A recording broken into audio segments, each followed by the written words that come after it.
Nah, di kolam karantina juga dikasih shelter shelter kecil-kecil, paralon atau sedotan di dalamnya.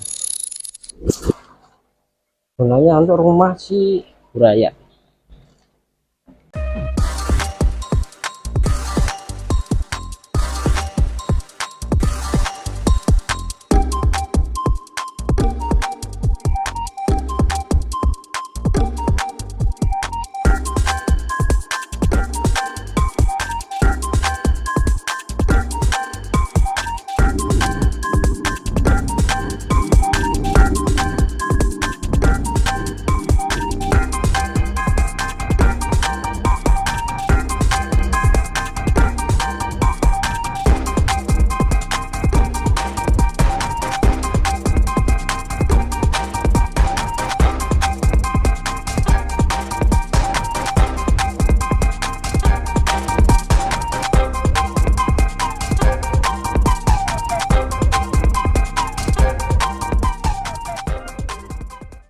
Belum Ya, tahu semua, belum. mungkin cuma lihat-lihat dari YouTube aja. Sebelum kita memulai budidaya, yang harus kita persiapkan adalah kolam dan media kolamnya. Untuk kolam kita bisa menggunakan kolam terpal, kolam rangka susun, kolam akuarium, kolam semen, dan juga bisa menggunakan kolam tanah. Untuk media kolamnya, yang pertama ada yang namanya aerator, kayak gini. Aerator ini kegunaannya untuk menyuplai oksigen. Contohnya kayak gini, nih kayak gelembung-gelembung gitu naik ke atas. Lalu yang kedua ada yang namanya pompa filter. Pompa filter ini kegunaannya untuk menyalurkan air ke media filternya supaya airnya tetap terjaga. Untuk media filternya yang pertama ada kapas hitam, lalu ada batu zeolit, gunanya untuk mendinginkan air, lalu dan biobol.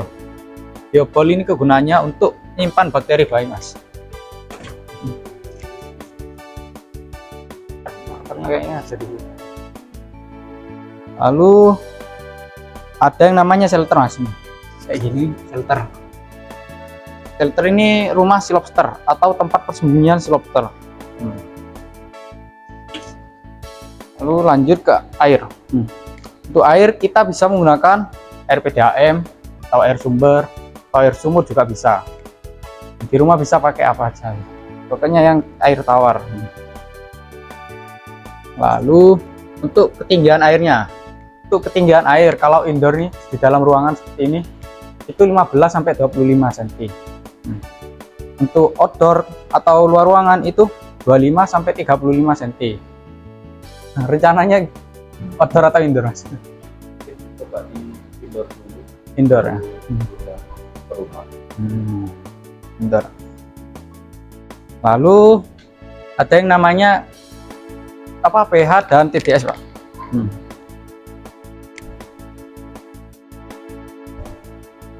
Untuk pH itu standarnya di angka 6 sampai 8,5. Berhubung kita pakainya yang kertas bukan yang digital, kita mencocokkan dengan warna, mas. Kita contohkan.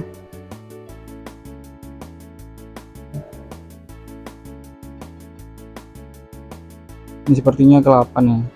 7 ke-8. Itu 7,5-an. Ya, sudah waktunya bersih. Lalu untuk TDS-nya.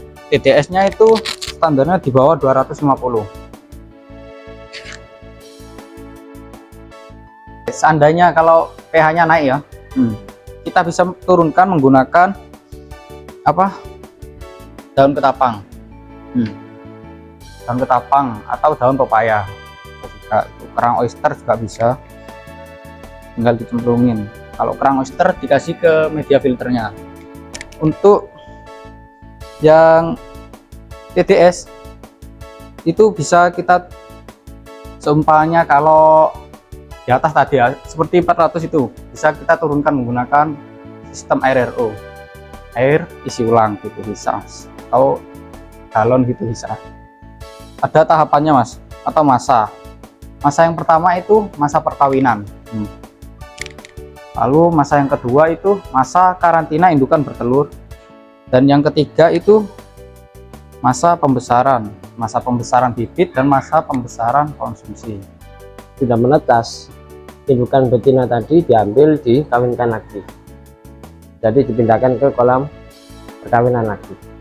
Nanti burayaknya dibesarkan hingga size 2 inci, sekitar 2 bulan ya, 3 inci ke atas.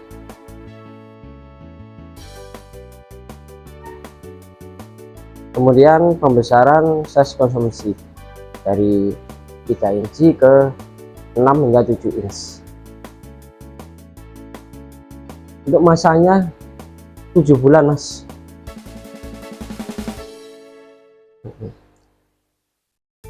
Jadi perkawinan 1 bulan, mengerami telur selama 5 minggu, kemudian pembesaran buraya hingga 2 inch itu 2 bulan, 2 inch ke 4 inch itu 3 bulan, jadi total 7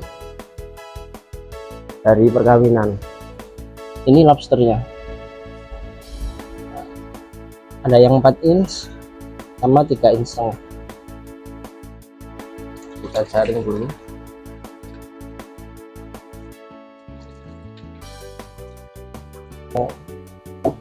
Ujung ekor ya 4 ya. Nah, kalau umur segini bisa menghasilkan 200 ekor.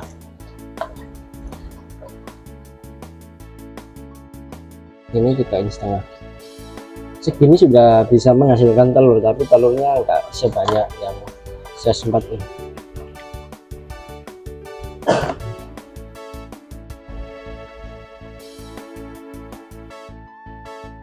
Bahkan segini saja bisa. Ini size 3. Semakin besar lobsternya, semakin banyak telur yang dihasilkan dan semakin cepat untuk berayak. Terus indukan 6 turun gendong.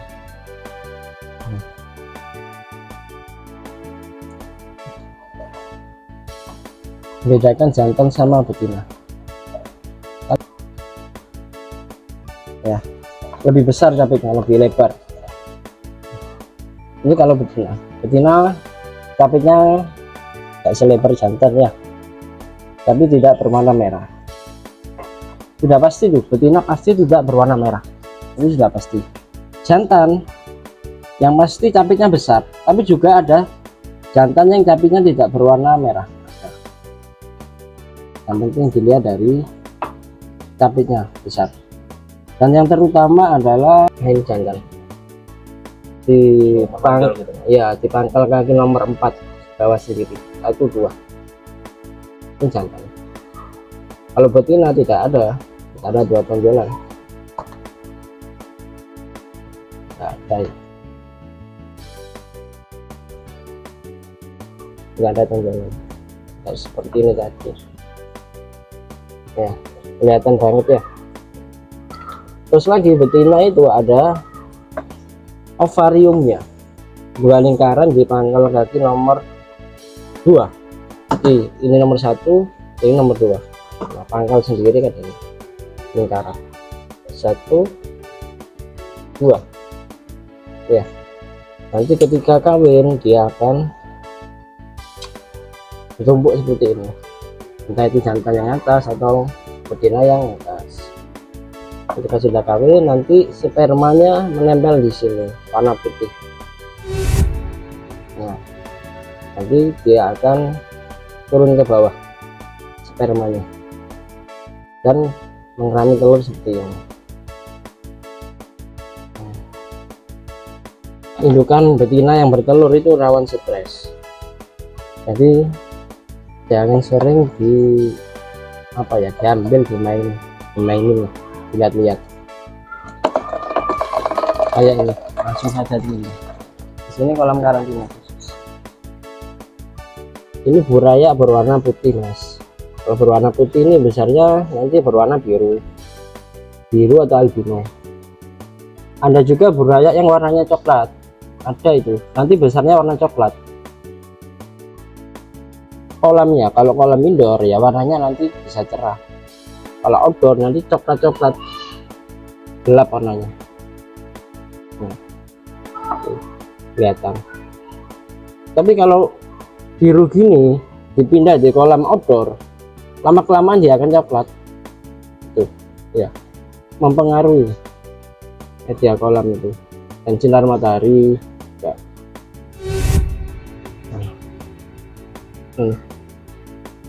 Burayak ke 1 inci itu 1 bulan. Ini kan burayak ke 1 inci 1 bulan, 1 inci ke 2 inci 2 bulan, 2 inci ke 3 inci 3 bulan, 3 inci ke 3 inci setengah 4 bulan, 3 inci setengah ke 4 inci 5 bulan ya, itu. Terus ditambah tadi, ditambah perkawinan 1 bulan, yang itu 1 bulan pas 7 inci. Jadi 3 inch atau 4 inch per meter persegi itu maksimal diisi 20 ekor per meter persegi kan ini. Itu 2, 3, 4 ya. Nah ini maksimal diisi 20 ekor maksimal itu. Kalau lebih dari itu pasti kanibal. 20 ekor yang ukuran berapa? Ukuran ini 3 in hingga 4 in ya, 3 in 4 in per meter persegi diisi 20.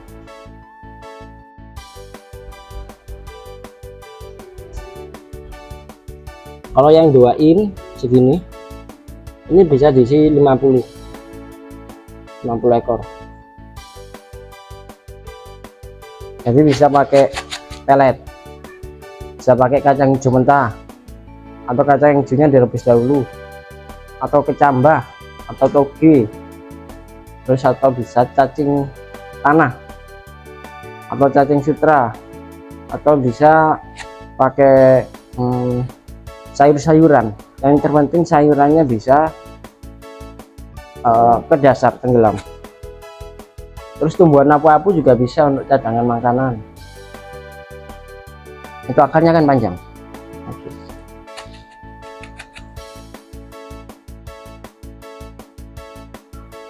Satu sendok teh untuk 10 ekor. 10 ekor size 3 hingga 4 inci. 10 ekor. 1 sendok teh. Dalam 24 jam untuk 1 hari. Segini. Jadi dibagi 2 aja. 25%-nya pagi. 75%-nya malam. Tuh. Itu untuk pelet. Kalau untuk toge 1 ekor lobster 3 hingga 4 in itu 2 atau 3 batang toge ya, tapi disesuaikan dengan nafsu makannya juga ya. Jika nafsu makannya tinggi dikasih lebih, jika nafsu makannya menurun amonia disebabkan karena makan berlebih dan bakterinya namanya bakteri Aeromonas. Jadi pembersihan kolam cukup sebulan sekali. Kalau pembersihan filternya seminggu sekali. Iya. Ini kolam rangka susun.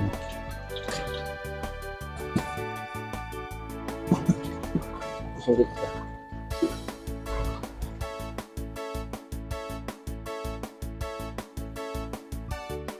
Jadi dari bawah kesedot naik ke atas turun ke bawah. Nanti kalau sudah penuh itu kan ada batasnya ya, paralonnya, dia akan turun ke bawah.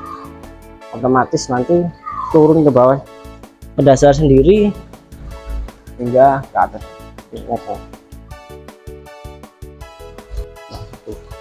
Kalau ada pemadaman listrik, airnya dikurangi hingga ketinggian segini. Lobster lah, 2 hingga 3 cm. Agar apa? Agar lobsternya naik ke atas ekor, dia bisa menghirup oksigen. Jadi airnya dia tanpa oksigen gini dia bisa mati, stres, lemes. Lobster air tawar ini bisa bertahan hidup tanpa air selama 24 jam. Jadi untuk pengiriman luar kota aman. Dipilihkan ekspedisi atau jasa kirim yang cepat. Biasanya kalau ke Blitar pakai kargo Kalong. Ke Blitar itu jam 9 kereta, tibanya sore jam 5 atau jam 6-an. Nanti langsung bisa diambil di Kalong. Aerator. Ini yang 5 watt ini. Pakai yang 5 watt. Speednya berapa ya?